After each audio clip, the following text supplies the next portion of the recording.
जय श्री कृष्ण।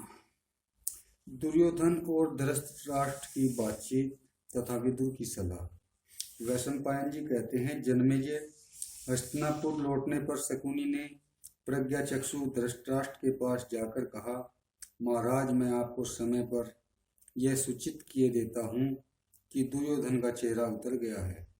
वह दिनों दिन दुबला और पीला होता जा रहा है। आप उसके शत्रु जनित शोक, चिंता और हार्दिक संताप का पता क्यों नहीं लगाते? धृतराष्ट्र ने दुर्योधन को संबोधन करके कहा, बेटा, तुम इतने खिन्न क्यों हो रहे हो? क्या शकुनी के कथानुसार तुम पीले दुबले एवं विवर्ण हो गए हो? मुझे तो तुम्हारे शोक का कोई कारण नहीं मालूम होता। तुम्हारे भाई और मित्र भी कोई अनिष्ट नहीं करते, फिर तुम्हारी उदासी का कारण? दुर्योधन ने कहा, पिताजी, मैं तो कायरों के समान खा पी कर पहनकर अपना समय काट रहा हूँ। मेरे हृदय में द्वेष की आग धधक रही है।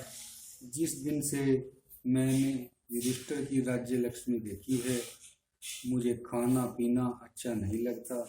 मैं दीन दुर्बल हो रहा हूँ। युधिष्ठिर के यज्ञ में राजाओं ने इतना धन रतन दिया कि मैंने उससे पहले उतना देखा तो क्या, सुना तक नहीं था। शत्रु की अतुल धनराशि देखकर मैं बेचैन हो गया हूँ।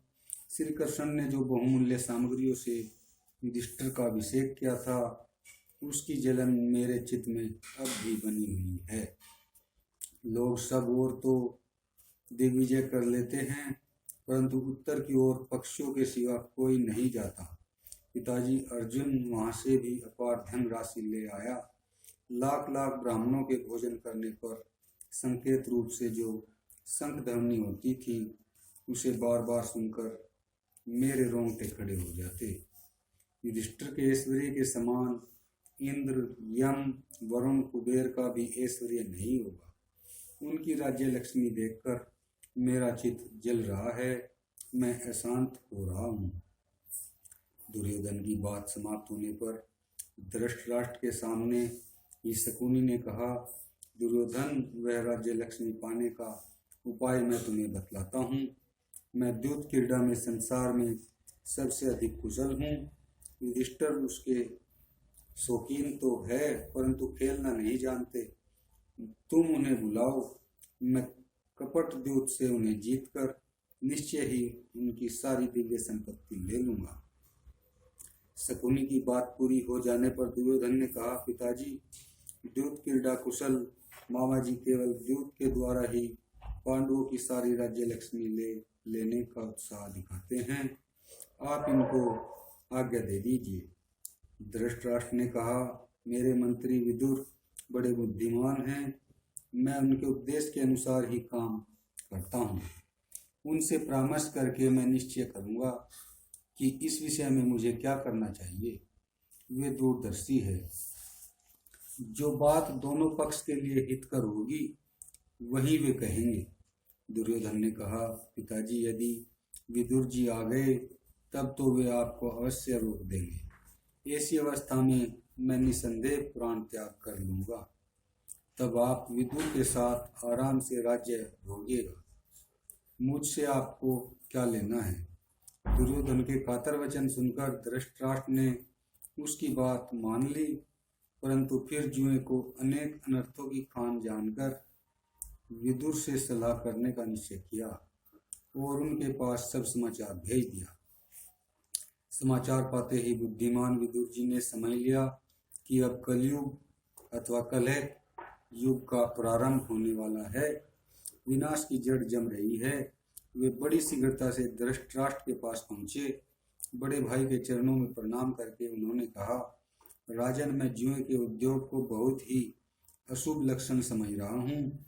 आप ऐसा उपाय कीजिए जिससे जुए के कारण आपके पुत्र और भतीजों में परस्पर वैर विरोध न हो। धृतराष्ट्र ने कहा, मैं भी तो यही करता हूँ, परंतु यदि देवता हमारे अनुकूल होंगे तो पुत्र और भतीजों में कलह नहीं होगा।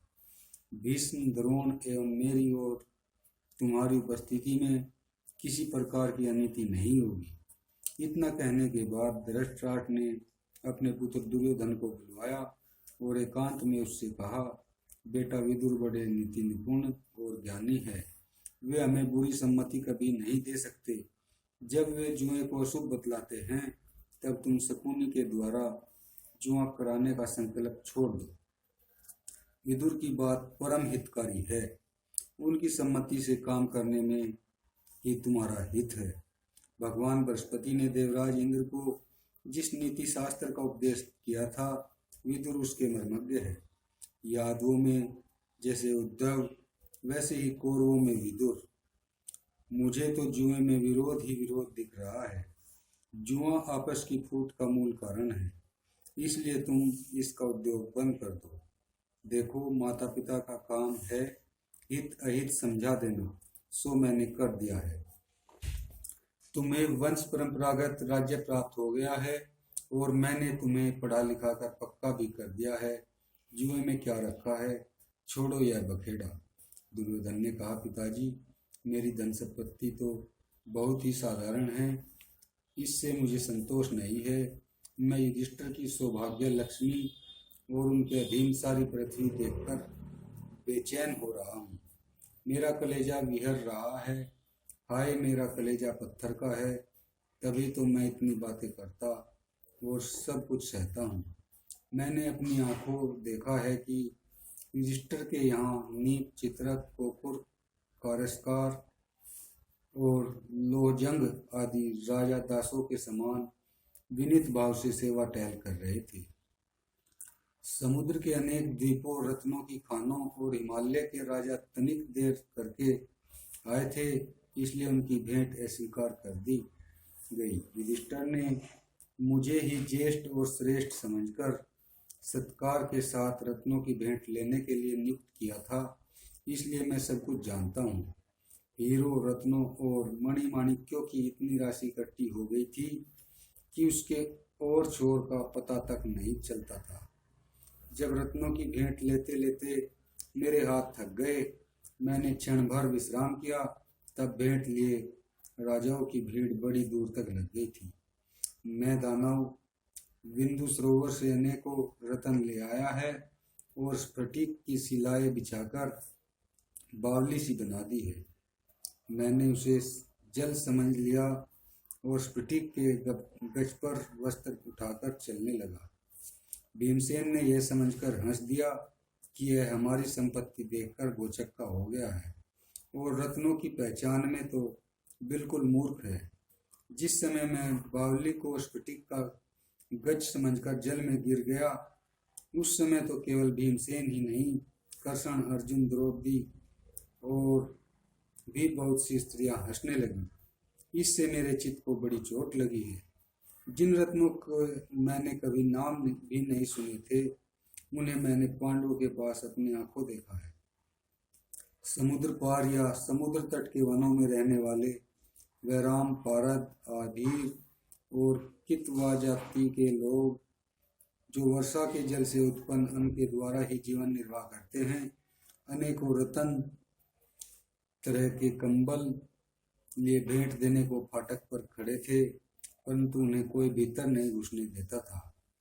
मलेश देशाधिपति प्राज्ञो, ज्योतिष नरेश, भगदत्त बहुत से ऊंची जाति के घोड़े और उपहार लेकर आए थे, परंतु उन्हें भीतर घुसने की आज्ञा नहीं मिली।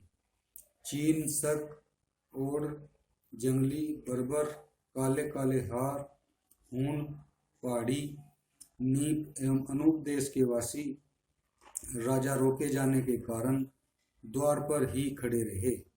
और भी कितने ही लोग दूर तक धावा मारने वाले हाथी, अरबों घोड़े, पद्दों के मूल्य का सोना भेंट में लेकर आए थे, परंतु उनकी भी वही गति हुई। पिताजी, आप तो जानते ही हैं कि मेरू और मंदराचल के बीच में सैलोदा नाम की नदी है। उसके दोनों तटों पर बांसुरी के समान बजने वाले बांसों की घनी छाया में खस, एकासन, अरहर, परदर, दीर्घवेणु, पारद, कुलिंद, तंगन और वरतंगन आदि जातियां बसती है। उनके राजा डालियों में भर भर कर चींटियों के द्वारा चुनी स्वर्ण राशि भेंट के लिए लाए थे। उदयचल निवासी करुषराज और ब्रह्मपुत्र नद के उभय तट निवासी किरात भी, जो केवल चाम पहनते, शस्त्र रखते और कच्चा फल मूल खाते हैं, उपहार लेकर आए थे। कितने ही राजा खड़े खड़े भीतर प्रवेश करने की बाट देखते और द्वारपाल में एकांतक में आने की आज्ञा करते। वृषणिवंशी श्री कृष्ण ने अर्जुन का मान रखने के लिए 14,000 हाथी दिए थे। पिताजी इसमें संदेह नहीं कि अर्जुन श्री कृष्ण की आत्मा और श्री कृष्ण अर्जुन की आत्मा है। अर्जुन श्री कृष्ण से जो काम पूरा करने के लिए कहते हैं वे उसे तत्काल पूरा कर देते हैं। अधिक क्या कहूँ, अर्जुन के लिए श्री कृष्ण स्वर्ग का त्याग कर सकते हैं और अर्जुन श्री कृष्ण के लिए हंसते हंसते प्राण न्यौछावर कर सकते हैं। अस्तु, चारों वर्णों के दिए हुए प्रेमोपहार, विजातियों की उपस्थिति और उनके द्वारा सम्मान देखकर मेरी छाती जलने लगी है। मैं मरना चाहता हूँ। पिताजी कहाँ तक कहें, राजा युधिष्ठिर कच्चे और पक्के अन्न से जिनका भरण पोषण करते हैं, उनमें 3 पद, 10,000 हाथी, घोड़ों के सवार, 1 अरब रथी और असंख्य पैदल है। चारों वर्णों के लोगों में मैंने तो ऐसा किसी को नहीं देखा जिसने युधिष्ठिर के यहाँ भोजन, पान, अलंकार एवं सत्कार ग्रहण न किया हो। युधिष्ठिर 88,000 गृहस्थ स्नातकों का भरण पोषण करते हैं। 10,000 उधर्वरेता मुनिजन सुवर्ण के पात्रों में प्रतिदिन भोजन करते हैं। पिताजी, द्रौपदी स्वयं भोजन करने के पूर्व इस बात की जांच पड़ताल करती है कि कोई कुबड़े बोने, लंगड़े लुल्ले भोजन किए बिना रह तो नहीं गए। पिताजी, पांचालों के साथ पांडवों का संबंध है और अंधक और वृषणवंशी उसके सखा है, इसलिए केवल यही दोनों उन्हें कर नहीं देते, बाकी सभी उनके कर्द सामंत है। बड़े बड़े सत्य प्रतिज्ञ, विद्वान, वर्ती, वक्ता, याज्ञिक, धैर्यशाली, धर्मात्मा एवं यशस्वी राजा भी युधिष्ठिर की सेवा में संलग्न रहते हैं। राजा युधिष्ठिर के अभिषेक के समय ब्राह्मीक स्वर्ण मंडित रथ ले आया। राजा सुदक्षिणा ने उसमें काम्बोज देश के सफेद घोड़े जोते। महाबली सुनीत ने रास लगाई और शिशुपाल ने ध्वजा। दक्षिण देश के राजा ने कवच, मगधराज ने माला पगड़ी, वसुदान ने 60 वर्ष का हाथी, एकलव्य ने जूते, अवंती राज ने अभिषेक के लिए उनके अनेक तीर्थों का जल ला कर दिया। साल्य ने सुंदर मूठ की तलवार, सुवर्ण जटित पेटी, चेकितान ने तरकस और काशीराज ने धनुष दिया। इसके बाद पुरोहित धौम्य और महर्षि व्यास ने नारद, आसित और देवल मुनि के साथ युधिष्ठिर का अभिषेक किया। उस अभिषेक में महर्षि परशुराम के साथ बहुत से वेद पारदर्शी ऋषि महर्षि सम्मिलित हुए थे। उस समय युधिष्ठिर देवराज इंद्र के समान शोभायमान हो रहे थे। अभिषेक के समय सात्यकी ने राजा युधिष्ठिर का छत्र, अर्जुन और भीमसेन ने व्यंजन तथा नकुल एवं सहदेव ने दिव्य चमर ले रखे थे। वरुण देवता का कलशोधी शंख, जिसे ब्रह्मा ने इंद्र को दिया था, और सहस्त्र छिद्रों का फुवारा, जिसे विश्वकर्मा ने अभिषेक के लिए तैयार किया था, लेकर श्री कृष्ण ने युधिष्ठिर को दिया और उसी से उनका अभिषेक किया। पिताजी, यह सब देखकर मुझे बड़ा दुख हुआ है। अर्जुन ने बड़े गौरव और प्रसन्नता के साथ 500 बैल ब्राह्मणों को दिए। उनके सींग सोने से मढ़े हुए थे। राजसूय यज्ञ के समय युधिष्ठिर की जैसी सौभाग्य लक्ष्मी चमक रही थी, वैसी रंती देव, नाभाग, मानधाता, मनु, पृथु, भगीरथ, ययाति और नहुष की भी नहीं होगी। पिताजी, उन्हीं सब कारणों से मेरा हृदय विदीर्ण हो रहा है। चैन नहीं है, मैं दिनों दिन दुबला और पीला पड़ता जाता हूँ, शोक के समुद्र में गोते खा रहा हूँ। दुर्योधन की बात सुनकर धृतराष्ट्र ने कहा, बेटा, तुम मेरे ज्येष्ठ पुत्र हो, पांडवों से द्वेष मत करो। द्वेषी को मृत्यु तुल्य कष्ट भोगना पड़ता है। जब वे तुमसे द्वेष नहीं करते, तब तुम मोहवश उनसे द्वेष करके क्यों अशांत हो रहे हो? उनकी संपत्ति क्यों चाहते हो? यदि तुम्हें उनके समान यज्ञ वैभव की चाह है, तो ऋत्विजों की को आज्ञा दो, तुम्हारे लिए भी राजसूय यज्ञ महायज्ञ हो जाए। तुम्हें भी राजा लोग तरह तरह की भेंट दें। बेटा, दूसरे का धन चाहना तो लुटेरों का काम है। जो अपने धन से संतुष्ट रहकर धर्म में स्थित रहता है, वही सुखी होता है। दूसरों का धन मत चाहो, अपने कर्तव्य कर्म में लगे रहो, और जो कुछ तुम्हारे पास है उसकी रक्षा करो।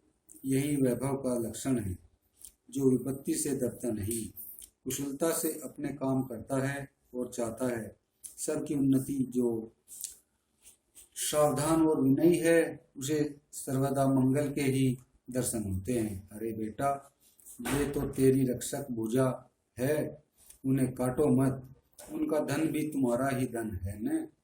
इस ग्रह कलह में अधर्म ही अधर्म है। उनके और तुम्हारे दादा एक है, तुम क्यों अनर्थ का बीज बो रहे हो? इस प्रकार दुर्योधन ने कहा, पिताजी, आप तो बड़े अनुभवी है, आपने जितेंद्रिय रहकर गुरुजनों की सेवा भी की है, फिर आप मेरे कार्य साधन में बाधा क्यों डाल रहे हैं? क्षत्रियों का प्रधान कर्म है शत्रु पर विजय, फिर इस सब क्रम में धर्म अधर्म की शंका उठाने से क्या मतलब? गुप्त या प्रकट उपाय से शत्रुओं को दबाने का साधन ही शस्त्र है। केवल मार काट के साधनों को ही तो शस्त्र नहीं कहते। असंतोष से ही राज्य लक्ष्मी की प्राप्ति होती है, इसलिए मैं तो असंतोष से ही प्रेम करता हूँ। संपत्ति रहने पर भी उसकी वृद्धि के लिए प्रयत्न करना नीति निपुणता है। जो असावधानतावश शत्रु की उन्नति की ओर से उदासीन रहता है, वह उसके हाथों अपना सर्वस्व खो बैठता है। वृक्ष की जड़ में लगे दीमक अपने आश्रय वृक्ष को ही खा डालते हैं, वैसे ही साधारण शत्रु भी बलवीर्य से अभिवृद्ध होकर बड़े बड़ों का संहार कर डालते हैं। शत्रु की लक्ष्मी को देखकर प्रसन्न नहीं होना चाहिए। हर समय न्याय को सिर पर चढ़ाए रखना भी पार ही है। धन बढ़ाने की अभिलाषा उन्नति का बीज है। पांडवों की राज्य लक्ष्मी अपनाए बिना मैं निश्चिंत नहीं हो सकता। अब मेरे लिए केवल दो ही मार्ग है, पांडवों की संपत्ति ले लेना अथवा मृत्यु। मेरी वर्तमान दशा से तो मृत्यु ही सर्वश्रेष्ठ है। धृतराष्ट्र ने कहा, बेटा, मैं तो बलवानों के साथ विरोध करना किसी प्रकार उचित नहीं समझता, क्योंकि वैर विरोध से झगड़ा बखेड़ा खड़ा हो जाता है और वह कुलनाश के लिए बिना लोहे का अस्त्र है। दुर्योधन ने कहा, पिताजी, यह कोई नई बात तो नहीं है। पुराने लोग द्यूत क्रीड़ा किया करते थे, उनमें न तो झगड़ा बखेड़ा खड़ा होता था और न तो युद्ध। आप मामा जी की बात मान लीजिए और शीघ्र ही सभा मंडप बनाने की आज्ञा दीजिए। धृतराष्ट्र ने कहा, बेटा, तुम्हारी बात मुझे अच्छी नहीं लगती। तुम्हारी जो मौज हो करो, देखो कहीं तुम्हें पीछे पछताना न पड़े, क्योंकि तुम धर्म के विपरीत जा रहे हो। महात्मा विदुर ने अपनी विद्या और बुद्धि के प्रभाव से सारी बातें पहले से ही जान ली है। संयोग ही ऐसा है, लाचारी है। क्षत्रियों के क्षय का महान भयंकर समय निकट आता दिख रहा है। राजा धृतराष्ट्र ने सोचा कि दैव अत्यंत दुस्तर है। दैव के प्रताप से वे अपने विचार भूल गए। पुत्र की बात मानकर उन्होंने सेवकों को आज्ञा दी कि तुम लोग शीघ्र ही तोरण स्फटिक नाम की सभा तैयार कराओ। उसमें 1000 खंबे एवं सुवर्ण तथा वैदूर्य से जटित 100 दरवाजे हो। उसकी लंबाई चौड़ाई एक एक कोस की हो। राजा आज्ञानुसार कारीगरों ने सभा तैयार की और उसे तरह तरह की वस्तुओं से सजा दिया। जय श्री कृष्ण।